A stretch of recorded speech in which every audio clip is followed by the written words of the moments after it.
We love EVs, but in order to have EVs on the road, we also need charging. That's something we cover a lot, but something we have not covered yet until now is fleet charging, commercial charging. So here we are with Greenlane in Colton, California for the grand opening, the ribbon cutting of their first epic charging center. Let's check it out.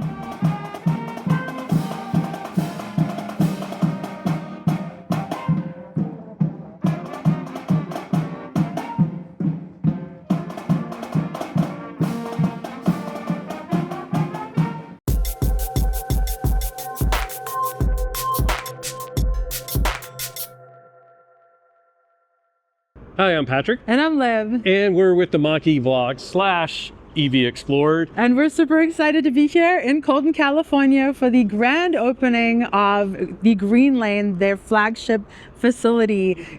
Charger reliability is so important, and Greenlane is promising 97% uptime here at this facility that they only broke ground on 9 months ago. That's absolutely insane. So we're so psyched that we got to be here for the grand opening. We're going to take you guys on a tour of everything. We're going to have an interview with the COO. We're going to look at the chargers, the amenities. What else? Lots of cool stuff. Megawatt charging. We'll just start with the basics. You know, this is like such a critical center because of where it's located in Southern California on a very, very busy commercial transit corridor. There's 41 charging stations here. There's a charging center.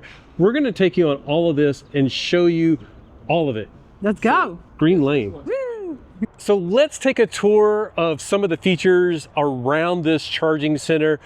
First of all, behind me, of course, there's just a lot of regular cars here because it is a grand opening, but these are the 180 kilowatt chargers that are meant for like smaller trucks or trucks that are going to like just without a trailer be parked here for an extended amount of time, because these are 180 kilowatt chargers, which of course isn't super fast, but still will be pretty adequate for a lot of the uses that they're seeing here.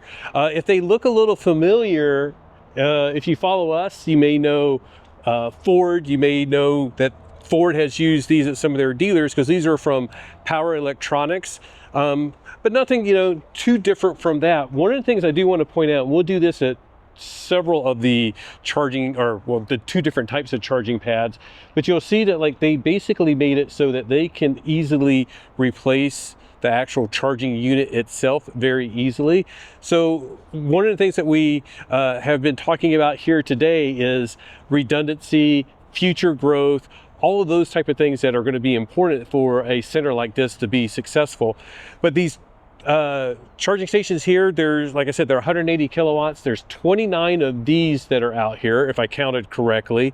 They all have awnings, which is really fantastic. This is something that we really wish the consumer charging stations had. So really neat to see them here. You can see there's a lot of lighting up there. And I don't know if there's solar panels. I don't see the wiring for solar panels, but that's something that has been talked about by Greenlane, is that they do want to incorporate solar. Not that it would power a huge charging station like this, but it would help them to offset. They're also talking about at future sites incorporating some batteries so that they can maybe charge the batteries up at night, not hit some of the peak charging during the day. So there's some flexibility. We're going to spin around real quick. Look at that. There's the electric truck. And they're doing a little bit of test drives around here. And that was the COO, right? Yeah, the COO of Greenlane. Who we're going to be talking with soon. So anyways, yeah, they're using batteries, using solar to just offset some of the usage. Really forward thinking. The other thing that we're going to like slowly scroll up and look, you'll see that there's bay numbers for each of the charging bays, and some of them, like that one says available, the other ones will have numbers. What's really cool about that is as you're pulling in, if you've used the Greenlane app, whether you're the fleet manager or the driver, you can reserve one of the bays so that you know when you come in, you can come over here to charging bay 18, that's your charging bay, and pull right in, and it's ready to go for you. And you can book like a certain amount of time or whatever it may be. Really neat. I sort of don't like the idea of doing reservations on the consumer side, but in a commercial side, it does make a lot of sense. And if there were, a lot of these like 40 stall stations on the consumer side, I wouldn't mind having a reservation system where I know I can pull right in and know exactly what stall I'm going to. But as you can see, of course, again, there's a lot of just cars down here. But when we came in this morning, there was just a ton of trucks, school buses, like all sorts of things, showing the variety of vehicles that can use this. And one of the things I think is neat, like every time we go to a charging station like Rove or wherever, is seeing like all the different types of cars that are out there. Like there's an Ioniq 6, a Model X. But here it was neat because there's all sorts of different types of trucks. Now we're going to spin around slowly and go over next to some of the more high power chargers. So this is very cool. These are the Alpatronics 400 kilowatt. Both of these can charge at the same time, which is really cool. We've seen them at trade shows. They've been starting to roll out at IANA. Electri America is starting to test these out at a site in Florida. A lot of people just love these chargers. We've never actually used one. First of all, I know that it's actually good equipment behind there, but I love this screen. It actually looks really great. I was playing around with it earlier. So they have 12 of these. These are all the pull-through spots for trucks that need to go a bit faster. And of course, everybody's, the question is about megawatt charging. These units can't do megawatt, but it's very easy for them to pull these up and then get access to the conduit and replace these units with charging stations that can do megawatt. Now, the other thing the other part about doing megawatt charging is the fact that you need the conduit. And check this out. They basically have these concrete access panels that you can lift up and access the conduit underneath. And we're going to pause for a second while this truck over here backs up. They're doing the ride-alongs that you saw earlier, or drives. Okay, they finished backing up. We're also going to go quickly take a look at the transformers because, when you're talking about EV charging, one of the key aspects is like where the transformers are at. So let's go take a look at that real quick. So here we go. This is actually a smaller area of where the transformers are at. They have like a bigger area. Again, they're ready to upgrade the site to put more power. But as you can see already, they have quite a bit of space back here. If you look through down here on the ground, you can see that they have some conduit pipes basically ready to go if they need to put another transformer over here. They're also up on pedestals and stuff, and I think that's again to make it easily accessible and able to get access to the cables that are underneath. Not the hugely most technical person when it comes to all of this stuff. I don't think any of us are too much of experts, but I can tell you that it's really neat to see that they have space, it's a secure area, and they have room for future growth. Next up, we're going to take a tour of the inside charging center, the lounge area. All of the amenities are accessible from all the different charging areas, so let's go and check it out. This facility is open 24/7. There is security, and from 6 a.m. to 8 p.m., I believe, there's also support staff. So if people need help with anything, or if there's any technical issues, there are people here to help out. But let's go inside their facility. Their recharge lounge, so you can recharge while your car is recharging. Of course, because it's the grand opening, this place is in chaos. They have like donuts, all that stuff. That's not going to be here when you come in, but not to worry, there is still other stuff for you. So they have loungy areas for you to get comfy. They have table and chair areas. They have water stations, both accessible height and standing height, and a place for you to fill your bottle. They have clean restrooms, essentials, of course. A lot of the stuff in this chaos is just here for the grand opening. And then they have vending options, which is always good. Essential to have some sort of option to eat, beverages, snacks you're choosing, and coffee as well. They also have offices, so you can rent offices here, which is super cool. So if you have fleets, the vehicles themselves that are coming in, you can also have fleet management here. These offices are literally being used, so maybe this is what they would be like right now, because they're being used like offices because everything's been crazy while everyone's basically been living here, making this place come to life in 9 months, or as we may have heard, 7.5 months. So this is literally like an office area that potentially fleet management could be using. And a cool thing that we've been talking about is like the art and everything that they're putting on the walls. So they're being very intentional with the textiles. Whoop. I'm sorry. Sorry. As people are using this stuff. So the scenic route, this is cute. There's some cool art here, but we've heard talk about also them finding local artists and local art and stuff that's like historic Colton area. So they really want to celebrate the fact that they're here in Colton. I don't know if you want to do a little pivot. It's actually a really nice spot. There's like a lot of good windows, so it's not a bad office spot. Yeah, and they have power at the tables, power on every wall.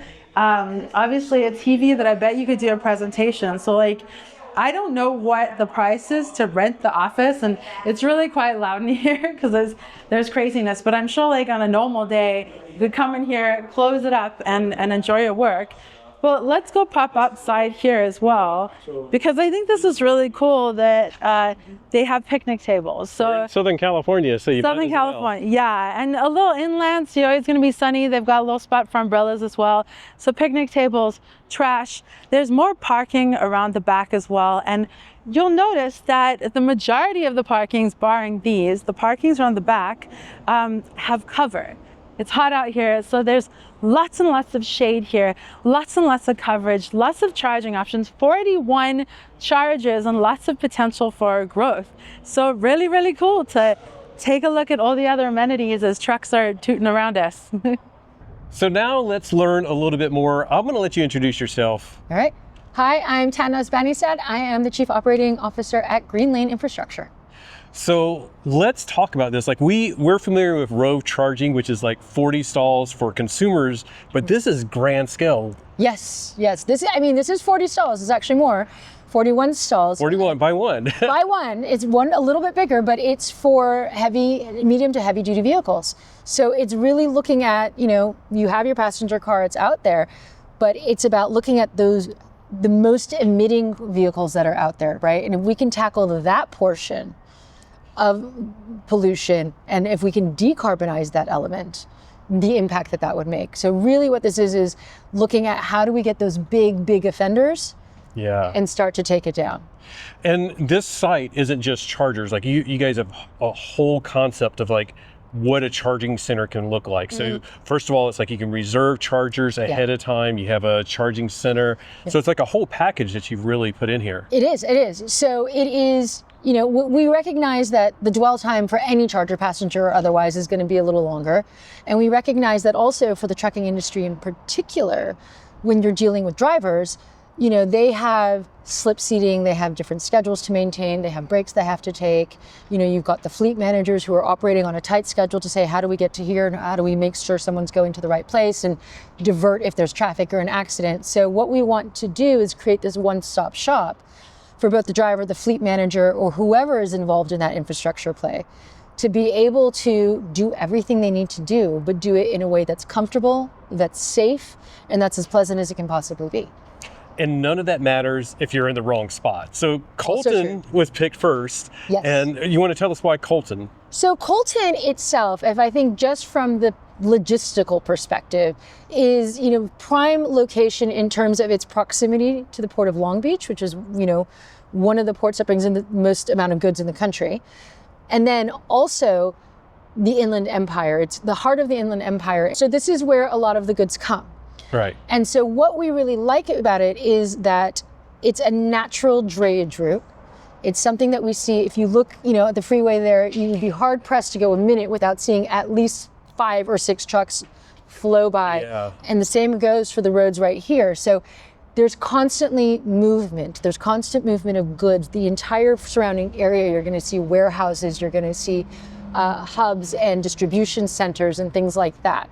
So already there's just a natural gravitas to this location.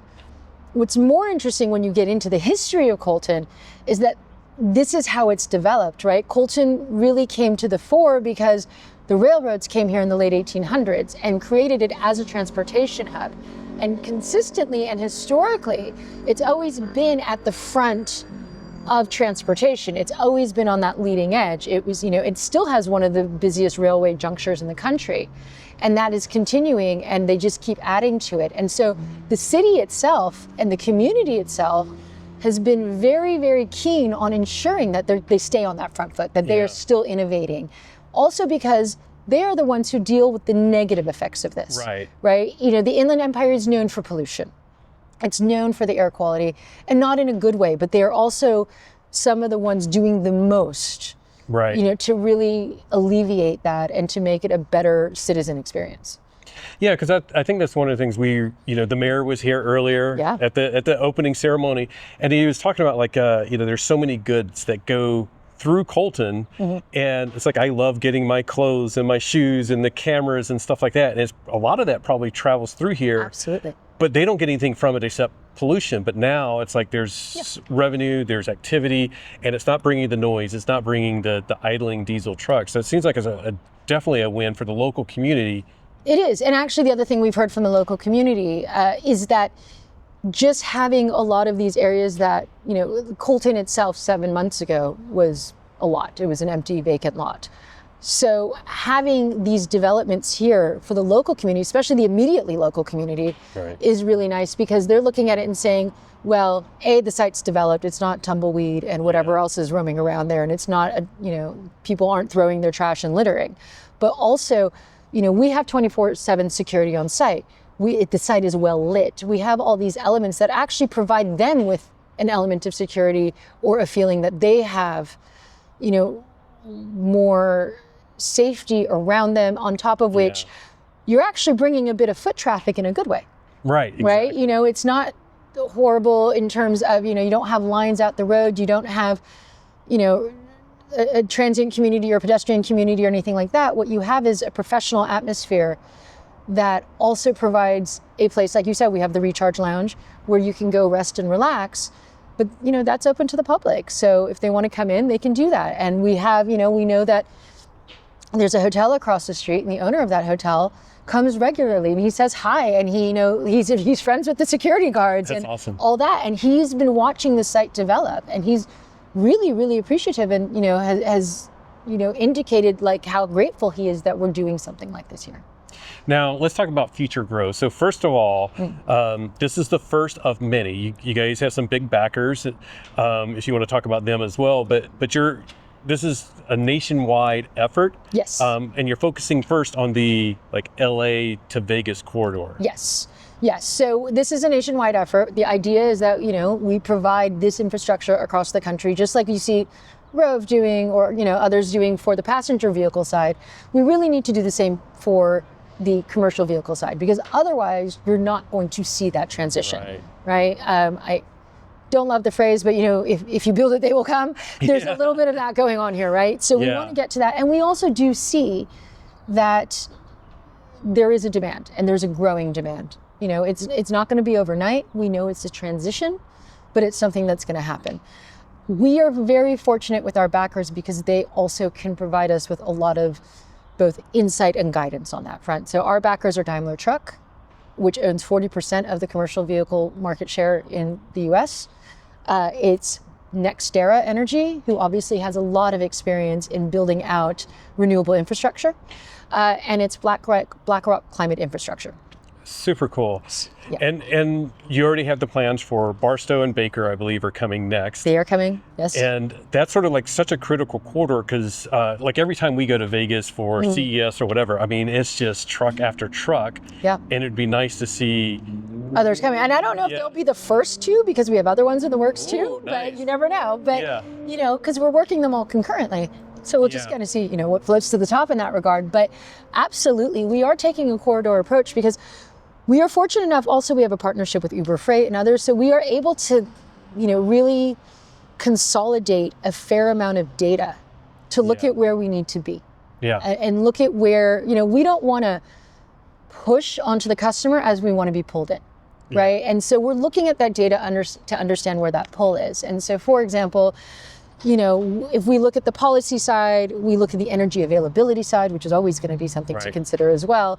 And then we look at where are the trucks and where are the trucks that are electrifying, right? So we can make sure we tackle those. And so, yes, the one we've talked about the most is Long Beach to Vegas. And I think that will be a key corridor. Yeah. But we are looking in particular around California and other areas of where are the other corridors that you should be considering, right? Like, just as much as things go to Vegas, things go to Phoenix, right? Things go north to Northern California. We were talking about that earlier, right? There's a lot of freight that goes, north on the 5 or the 99 to get to those sides of the state and even further north from there. So looking at all of these options, and like I said, we're doing it all concurrently to see where it is. We are also looking at from the perspective of incentives, policy, that kind of thing, because we know that is a leading indicator for the transition of the fleets themselves. Yeah. So, and I imagine it's, again, like you're looking at grants, you're looking at all this, but it's also working with local utility companies who can provide you, the power that you need, the transformers that you need. This site was really impressive. You guys broke ground 9 months ago, and now we're here at the grand opening. That's pretty remarkable for a charging station. It's like 4 stalls for consumers, but this is 41 stalls, and you guys did it in 9 months. Less even, I think. Yeah. not to count, but yes, I think actually it was about 7.5. But no, it's a labor of love in a lot of ways, but it takes a village. It takes everyone pulling their weight. I mean, I've been in the EV industry for a while, and the thing I've always said is more so than a lot of others, it's an ecosystem play. Yeah. Right. And it goes back to like what's the weakest link in the ecosystem defines your velocity. Yeah. And in this case, we were really fortunate that everyone was really on the top of their game to get this going. And we had amazing partners in Nextera, in Mortenson, in Alpatronic, and Detroit E-Fill, in the city itself, Colton Electric Utility. Everyone really banded together to make this happen. And it's because everyone really wanted to see it happen. And it was a great effort in terms of, eyes on the prize. Right. And this is what with a little heartache sometimes, but this is what you can do. Yeah. If everyone really is motivated and incentivized and has that kind of gut passion to get it done. Yeah, that sounds good. We're going to pivot around because I do want to show one of the chargers because that's what we're here today. This is one of the Alpatronic units. Yes. We're not going to activate a charge, but I just want to talk in general about the differences between running a charger in a charging center for consumer versus fleets, because fleets, you have some differences. Like, first of all, you have some really great back-end software so that fleet managers can manage the charging and reservations, which, by the way, was pointed out, it's yellow over here. I don't know if you can capture that, because, it's a grand opening, so they reserve these to make sure that somebody wasn't going to actually come over here and try to charge during the grand opening. But that's something that's unique and different. But let's just talk about the overall differences for having a fleet type charging system. Well, and I think you have to start with the customer, right? Everything always falls out from the customer first, and you work backwards. So what defines the differences in what we build front end, back end, and operationally is what the customer needs and what makes it a good experience for them.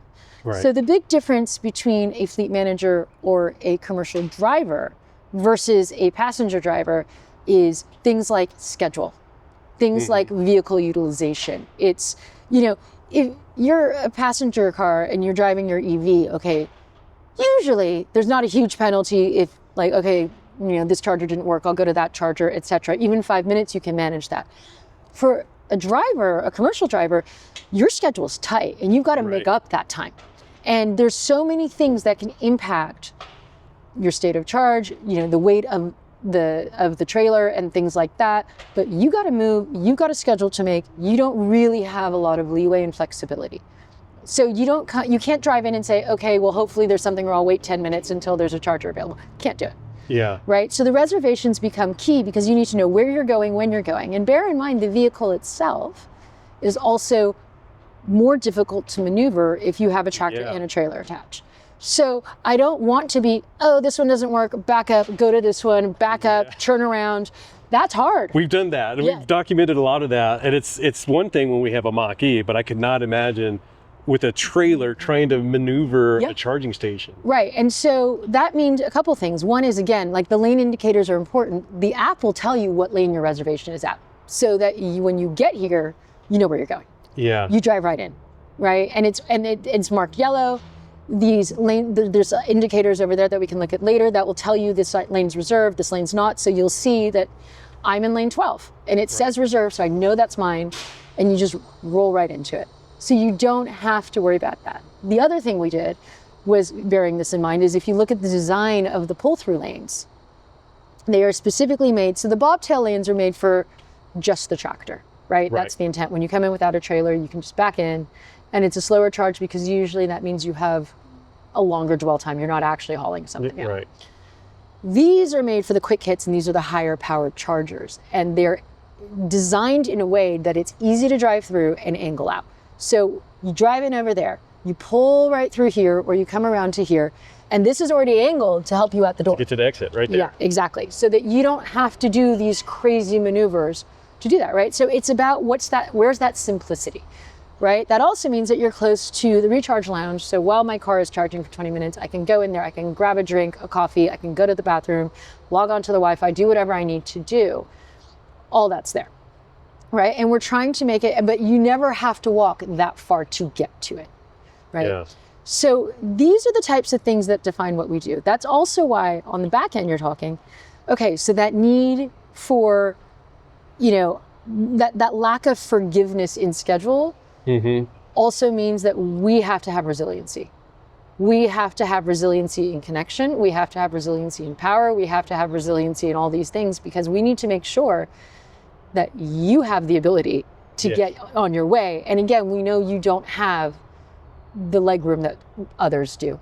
And I'm using a lot of car phrases, I realize. Yeah, no, I mean, we tend to do that. And you're not just, making sure the driver of the truck is happy, but you're dealing with fleet customers. Absolutely. So if the fleet customer is coming through here, you're going to get the driver mad, but then some fleet manager is also going to be going like, hey, Greenlane, our trucks are being delayed. So you can't have that. No, you can't have that. And so and the fleet managers have their own portal, so they can go in and maneuver. They can, like, this truck's running late, I need to push the reservation 15 minutes, they can do that. So they have a lot of flexibility on that side too, to manage the real-time impacts of what's happening on the road.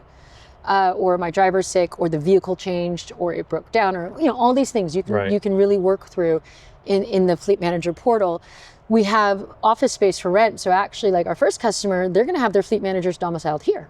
That's amazing. Right? So the idea is they can also interact with their drivers on a daily basis, see what's working, what doesn't work, that kind of thing. And again, it means that, okay, if for whatever reason, and we hope this never happens, but things happen, right? Someone pulls the cable out, someone that kind of thing, someone backs into a charger, we can also immediately divert a reservation to another lane. So we have that ability, and that will ping onto the driver app so they know before they get here that, oh, my lane changed. I would love to have that on the on our side, the consumer side, because it's like, we're pulling up to a charger and it's like a guessing game, and I always pick the one that's broken out of, I always pick the longer line. Yeah, exactly. Yeah, and the other thing we have here, by the way, is so some trucks haven't standardized any more than like a lot of vehicles have when it comes to EV charging. So some of these trucks that we're dealing with, some of the Class 8s, have dual port charging, and it's simultaneous. So these actually do simultaneous dual port charging, so I can plug them both in at once. Very cool. Oh, wow, I didn't even know that. And I just got to say, like, the interface and the screen looks really great. Like, I was playing around with it earlier, but it just looks really nice. Super impressed by that. But continuing on with the software on the back end side, you guys are also doing some really nice, stuff on the back end, is managing the entire site, managing how much power, and using, at some point, solar as well as battery. So it's sort of like all in your grand scheme of things to make this more efficient and a better, more profitable too. Well, I mean, ideally, but profit comes from customer happiness, right? That's what it is. If you get the customer experience right, everything falls out of that. So For us, yes, we're looking at like long-term, to your point, we're looking at, how do we get more resilient? How do we get solar? How do we do that? With BlackRock as an investor, one of the things that we do focus on quite heavily, we would do it anyway, but we have to now, is making sure that we are, operating on renewable. We don't want combustibles on site if we can avoid it, right? So that's one of the big things that we really focus on. We work with utility to get power upgrades. You heard earlier, we're going to longer term, because the vehicles and the fleets aren't there yet, but longer term, this site's ready for megawatt. Right. And so we're working towards that future, recognizing what's coming. So it's not just about today, but it's about when you're at the start of a transition and you see how that cycle is going to move, it's looking also at, okay, what about 5 years from now? What about 10 years from now? I don't want to rebuild a site every 5 years. I want to make sure I can modify a site to match that customer pacing and experience. And really kind of just match the market as it evolves. So this is part of that, right? Yeah, and looking around, like I've checked it out, and it has pointed out that you have some like trenches, makes it very easy to get access to put down more conduit. There's room in the transformer areas to put more transformers. Absolutely. Everything is spaced to have more, right? So we are at the point where long term, the site will have 12 megawatts. Long term. Wow. And so that whole enclosure there, our electric garden, it has some things now. But when it's done, will be like a Tetris puzzle of equipment. When we get to that. I mean, that might not be for 10 years because we don't need it yet. But that's what we're like preparing ourselves for. And you're right, we have a SCADA system so we can remote. We're going to have spare parts stock so we can get out here and repair really quickly. All these things to just make sure that we have resiliency on every step. We as a company, most of us have been in the EV industry for a while, so we've all seen it. We've all seen where the problems are. We've all seen what can go wrong. And we've all kind of come in and said, okay, now this is our chance with a clean slate to be like, if we were to do this in our dream version, what would we do? How would we do it? Now, we can't get it all right, but we can at least start to piece together what we think, the dream of the dream, right? Like, okay, wouldn't it be great if we could do this? Well, actually, now we can. Or we can try. So why not? I mean, I've never driven a big commercial truck, but if I were, this would probably be the place I'd want to come to charge. It seems like you checked all the boxes. Nice lounge. We should get you a truck so then you can come. I know. I'll just get my commercial driver's license. I think I can do that online now, right? Sure, it's really easy and only takes a year. But this is great. Congratulations for Greenlane, the entire team, and for the city of Colton. I think this is a source of pride, and we were talking about that a little bit of like we've driven through Colton many times. If you've seen any of our road trips between Oceanside and Vegas, you've probably seen some footage because we drove through Colton. We didn't know it, you didn't know it, but it's here, it's on the map, and I think we'll probably swing by at least on some of our future trips. I really hope you do, and we're, like I said, we're really proud of this site. We hope it brings pride. I mean, it's such a proud community, and I love that. I love seeing how much they take pride in what they've built, and it's something to be proud of. I hope that we add to that. That's the goal. That's our aspiration. I can't speak for everyone here, but that's what we're aiming for. Well, again, congratulations for you and the whole team, and looking forward to seeing more of these and going to more grand openings. Yes, and thank you guys for coming. We're so excited to have you here. Awesome. Thank you. Thank you. Well, it was an exciting day here at Greenlane for the grand opening. I love grand openings. There was a lot of excitement. The mayor of Colton was here.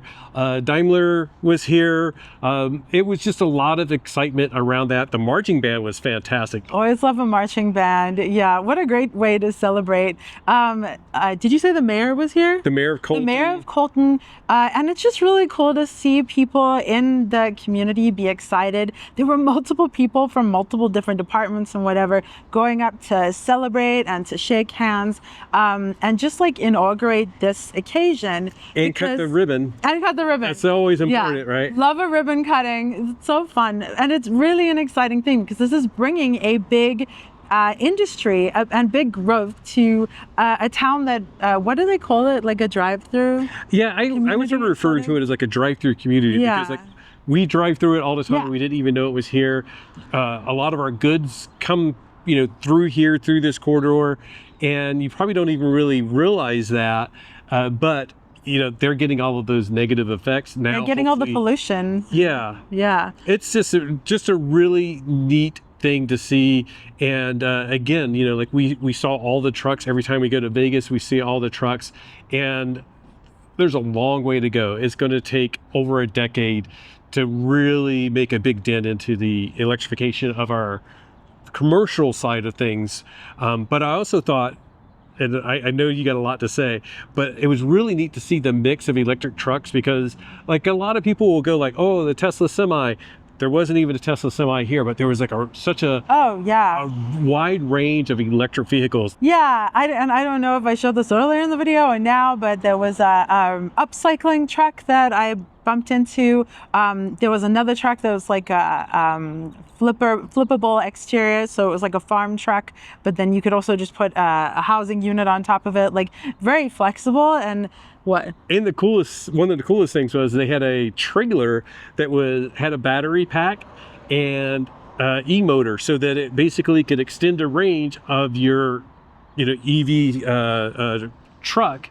But even if you had a diesel truck, it could greatly increase your miles per gallon. So even though you're not fully electric, so it was like, some neat stuff like that. We're going to try to film with them very soon and get some more info on that. Like, just a lot of cool stuff around this charging center. Yeah, you're gonna have to tell us like what you're interested in, how interested you are. We're really excited, as you can tell. And also, I'm really excited about Greenlane. So we went to ACT, or ACT Expo, Advanced Clean Transportation Expo, last year. Greenlane was there, but I don't even remember noticing them. This place was not a thing. Like we said, this didn't exist 9 months ago. They did the groundbreaking. Yeah, that's Yes. the word, right?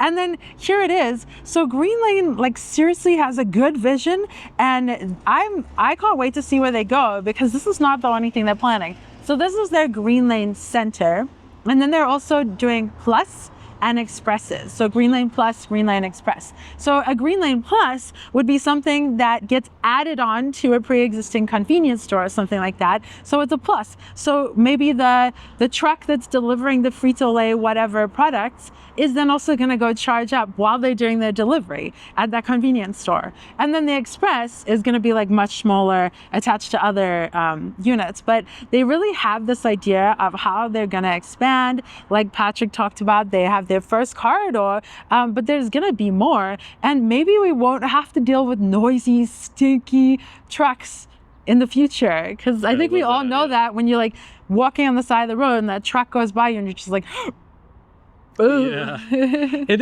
it really is neat to see, as we talk about with the consumer side, you have some very fast chargers, you have some slower chargers, you have level 2 charging. And really, Greenlane is sort of preparing for that. And there's other companies that are, doing commercial side charging, like at depots and whatever. There isn't one solution that's going to fit everybody's needs. And that's, sort of what Greenlane is looking at. Different size charging stations, different levels of charging.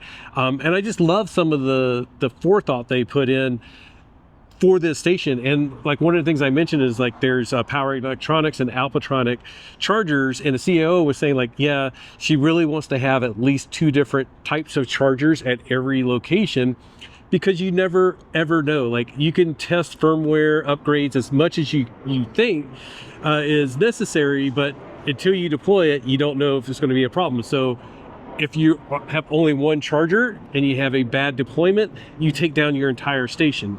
Here, like, it'd be still a bit of a problem because you would lose potentially a lot of your charging capacity or a certain speed or whatever. But having redundancy, long story short, is just really critical. Having the software behind it so that you can go like, hey, station 18 is down, and you reserve 18. When you pull in, pick 19 instead.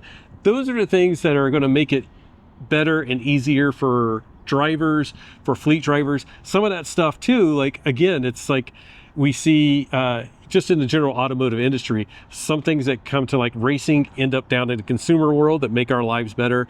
I think some of the concepts and ideas that they're using here will filter down over to the consumer side as well. And of course, you might recognize a lot of this because these features are at Rove charging. Greenlane, I'm sure, we're doing their own thing, but they're just certain basics that you need. You need clean restrooms, you need accessibility, you need security, you need cover. Like, we would be in the baking sun right now. So there's these certain things that you really need that honestly we haven't always been getting at charging stations. So this is an essential, obviously, for a fleet charging station. can't wait to see this expand more. Just like Rove, we want to see that expand more. So everyone, whether it's commercial or passenger vehicles, has an awesome charging experience. And we haven't seen a ton of commercial vehicles at regular charging stations, but we have on occasion. And I'm glad that there's going to be more of these type of centers popping up, because it's really frustrating when you are trying to get to a charger for your car and there's a big giant truck in the way. We've only had it happen. We had it happen at Baker. Yeah, Baker, which of course is a decent size. A couple of years ago, actually. So maybe it's even expanded more. Yeah. Yeah. I don't know. So again, we always want to hear your feedback. Please, jump down in the comments. Let us know what you think the future of electrification is for the commercial side of things. I think it's a great target for the overall industry, and I see it's just so cool.